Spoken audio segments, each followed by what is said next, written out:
මේක පෙරත් අපි මුල දෙන අවස්ථාවක් තිබුණා මම හිතනවා මාසෙකට කලින්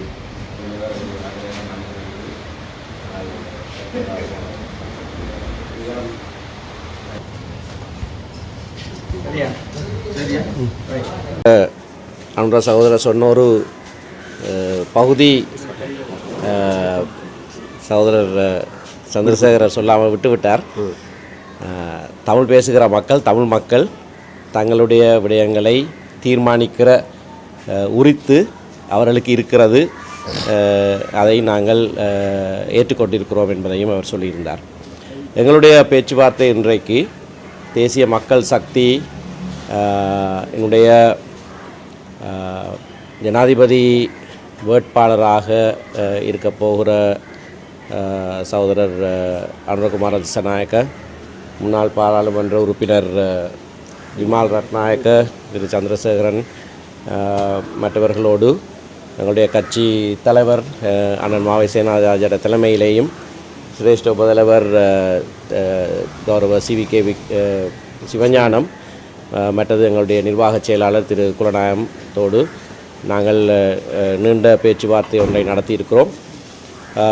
ஒரு முன்னேற்றகரமான பேச்சுவார்த்தை இது என்று நாங்கள் இதனை வர்ணிக்கலாம். எல்லா விடயங்களுக்கும் தீர்வு கண்டுவிடவில்லை.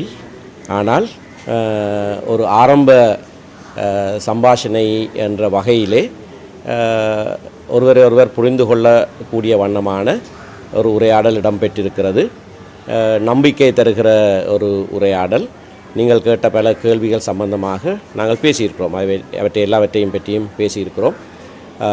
ஒரு முற்போக்கான சிந்தனையுடைய இடதுசாரி இயக்கம் என்ற வகையிலே அவர்களோடு எங்களுக்கு இணங்கி செல்லக்கூடிய பல விடயங்கள் இருக்கின்றன.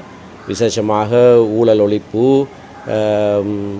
மக்கள் மத்தியிலே சம உரிமைகள் என்ற பல விடயங்கள், பொருளாதார சமத்துவம் போன்ற பல விடயங்களிலே அவர்களோடு எங்களுக்கு நேரடியாகவே இணங்கக்கூடியதாக இருக்கிறது. தமிழ் தேசிய பிரச்சனைக்கான தீர்வு என்ற விடயத்திலே பல ஏற்றத்தாழ்வுகள், பழைய சரித்திரங்கள் இருந்தாலும் கூட அவர் இன்றைக்கு உங்களுக்கு சொன்னதைப் போல இருக்கிற மாகாண சபை முறைமையை அப்படியே ஏற்றுக்கொள்கிறார்கள், அதனை நடைமுறைப்படுத்துவார்கள் என்று சொல்லியிருக்கிறார். மாகாண சபை தேர்தல் உடனடியாக நடத்தப்பட வேண்டும் என்றும் சொல்லியிருக்கிறார். ஆனால் இந்த இப்போ இருக்கிற அந்த 13ஆம் திருத்த மாகாண சபை முறைமை தமிழ் தேசிய பிரச்சனைக்கான தீர்வு அல்ல என்பதையும் அவர்களும் ஏற்றுக்கொள்கிறார்கள்.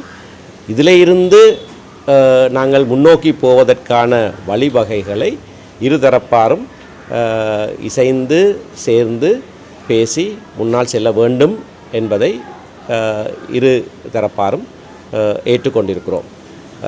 இதற்கு அப்பால் ஜனாதிபதி தேர்தல் சம்பந்தமாக அவர்கள் தங்களுடைய தேர்தல் அறிக்கையை வெளியிடுவார்கள்.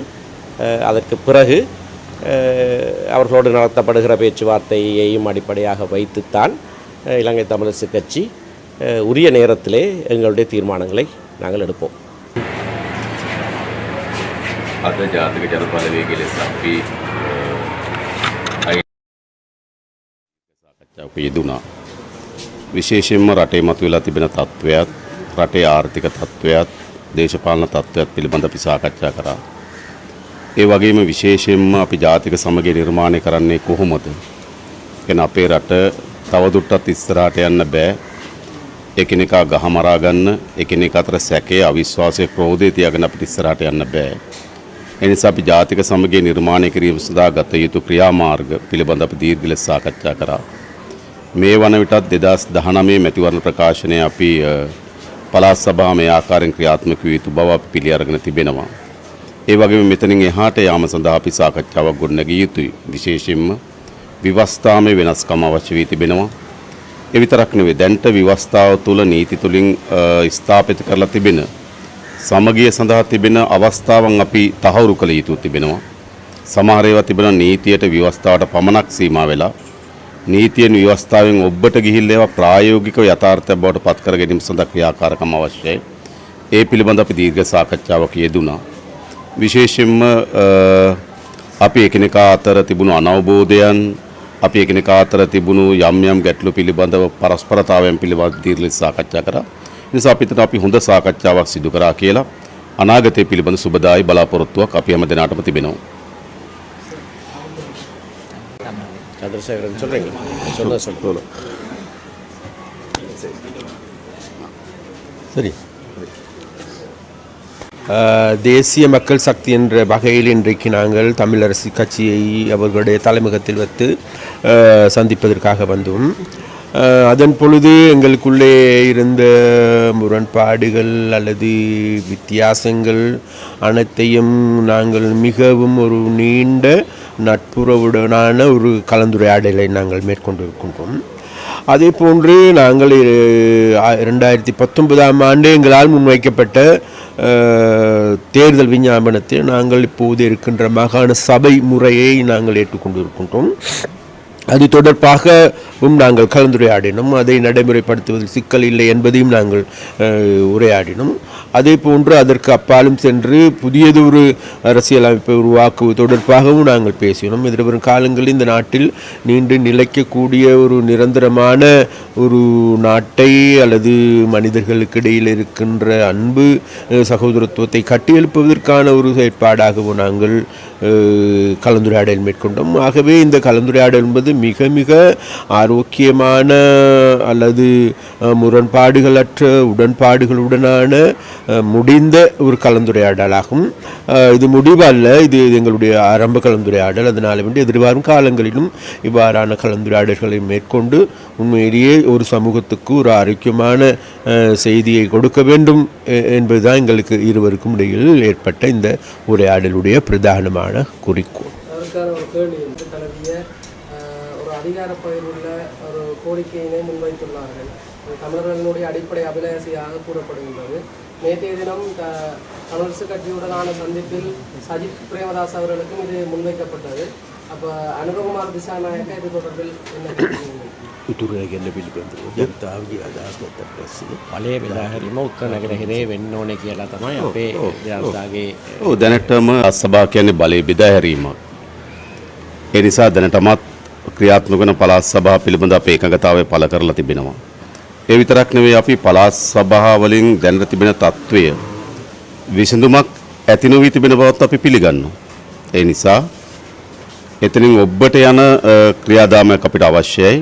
ඒක ව්‍යවස්ථාමය, නීතිමය, ප්‍රායෝගික, ආර්ථික මේ ආදී ශේත්‍ර ගණනාවක යලි වෙනස්කමකින් තමයි ජාතික සමග ස්ථාපිත කළ හැක්කේ කියලා අපි විශ්වාස කරනවා. இப்போ எல்லோருக்கும் நன்றாக தெரியும். உண்மையிலேயே இந்த 13வது அமைப்பு என்பது மாகாண சபை முறைமை என்பது இந்த அரசியலமைப்பில் இருக்கின்ற ஒன்று. அதனால் அதில் எந்த விதமான மாற்று கருத்துக்களுக்கு இடமில்லை. அதே போன்று நாங்கள் பார்க்கின்றோம், அது அந்த அந்த மாகாண சபை முறைமை என்பது உண்மையிலேயே இந்த பிரச்சனைக்கு உரிய தீர்வா என்கின்ற கேள்வியும் எழுந்திருக்கின்றது.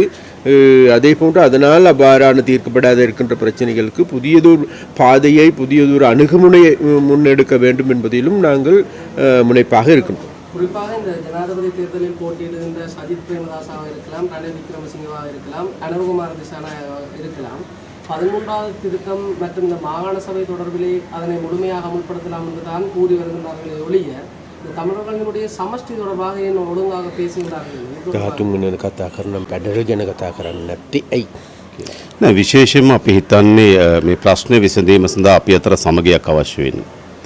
එහෙම නැතු එක් දේශපාලන කණ්ඩායමක් මේක තමයි විසඳුම කියලා පැටවීමක් නෙවෙයි අපිට අවශ්‍යකම තිබෙන්නේ. ඉදිරියේදී අපි අතර වෙන දේශපාලන සංවාදය සාකච්ඡාව හරහා තමයි හොඳම විසඳුම අපිට තෝරාගත යුතු වන්නේ.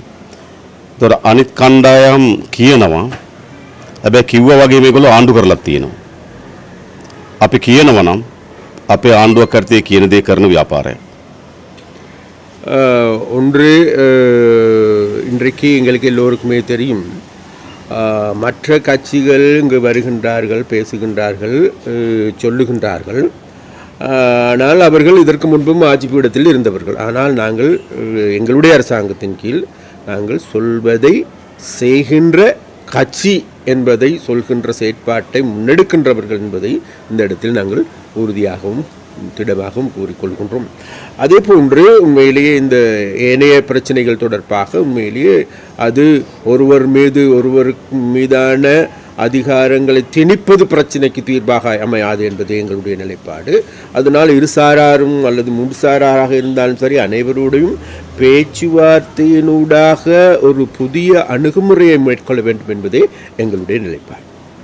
குறிப்பாக மக்கள் மத்தியிலே வடக்கு கிழக்கினை பிரித்தவர் அனுரகுமார் திசாநாயக்க என்கின்ற ஒரு எதிரான எண்ணப்பாடு நிலவி கொண்டிருக்கின்றது.